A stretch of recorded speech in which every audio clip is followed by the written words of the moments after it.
মানবি না নবীর কথা? নবী বলেছে কুরাইশ বংশের মানুষের কথা মেনে চলবি।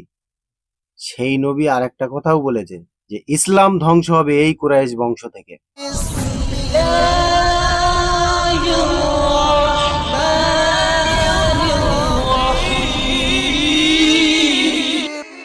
চলেন সর্বপ্রথম আমরা অন্ধভক্তদের নবীর একটা বক্তব্য শুনে নেই।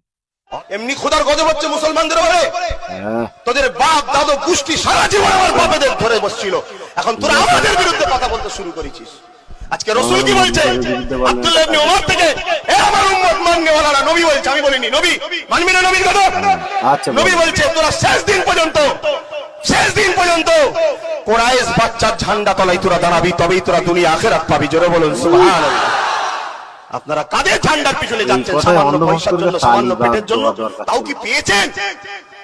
একটা বার আমাদের কথা শুনুন, একটা বার শুনুন, একটা বার শুনুন। আল্লাহর কসম বলছি, একটা বার শুনুন, আল্লাহর কসম বলছি, একটা বার শুনুন। ইজ্জতের রুটি, ইজ্জতের সাথে বাঁচা, ইজ্জতের সঙ্গে থাকতে পারবেন। কথা দিয়েছি নবীর খানদানের ছেলে হয়ে।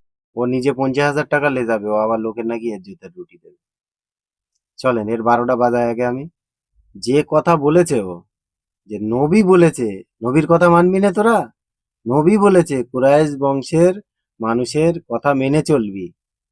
সেই নবী আরেকটা কথাও বলেছে। হারামখোর সেটাও বল। নাকি মদ্দানি নেই, নাকি অতটা শিক্ষা অর্জন করতে পারিসনি? নবী, প্রিয় নবী মুহাম্মদ রাসূলুল্লাহ সাল্লাল্লাহু আলাইহি ওয়াসাল্লাম বলে গেছেন তিনি তার জওয়ানিতে যে ইসলাম ধ্বংস হবে এই কুরাইশ বংশ থেকে। তার লক্ষণ আপনারা পাচ্ছেন না? নেই আপনাদের কাছে কোনো প্রমাণ নেই? নাকি অন্ধের মতো আপনারা বিশ্বাস করেন? নবীজির যে হাদিসটা ও পড়ে শুনিয়েছে ওই হাদিসের ভিতরেই আছে এটা। তো এটাও শোনায়নি কেন? এটা শোনালে ওর বাঁশ যাবে তাই? নিজের বাঁশ সহ্য হয় না, বাংলার সকল মানুষকে টেনে জাহান্নামে নিয়ে যাবে ও। আর একটা কথা আপনারা ভালো করে মাথায় রাখবেন, এই যে বারবার আল্লাহর কিরে আল্লাহর কিরে আল্লাহর কিরে দিচ্ছে, বিশ্বাস করো, আপনারাই বলেন বিশ্বাসের যোগ্য কি নাও। আর আল্লাহর কিরে বারবার কারা দেয় জানেন? ভালো করে কোরআন শরীফ পড়ে দেখেন।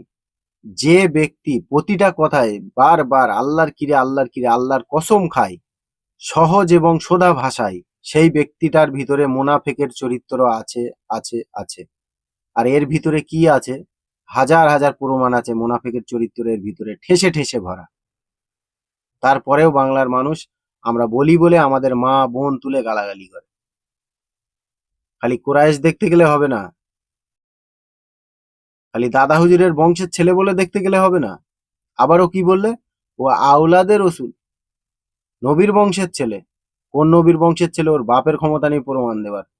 তারপরেও বাংলার মানুষ অন্ধের মতো তাদের পিছনে ঘেউ ঘেউ ঘেউ ঘেউ ঘেউ ঘেউ করছো। তো এই যে চরিত্রটা তোমাদের, এটাই হচ্ছে মূর্খ মদখোর গাঁজাখোরের চরিত্র। অন্ধের মতো কারোর উপরে ভরসা না করা, এটাই তোমাদের জন্য সব থেকে বড় চ্যালেঞ্জ। ইসলামের সব থেকে বড় চ্যালেঞ্জ হলো এটাই, অন্ধের মতো কারোর উপরে কোনো ভরসা করো না। শিক্ষা অর্জন করো, কোরআন হাদিস পড়ো, তার ভিতরে সবকিছু দেওয়া আছে। যতক্ষণ আমার বিষয়ে গালাগালি লিখতে আপনাদের টাইম লাগে, ততক্ষণ আপনারা এই জিনিসগুলো রিসার্চ করলে পেয়ে যাবেন, কিন্তু আপনাদের সে ক্ষমতা নেই। এ থেকে প্রমাণ আপনারা মূর্খ, আপনারা মদখোর, আপনারা গাঁজাখোর, যারা গালাগালি করছেন আমাকে। এ নবী বংশ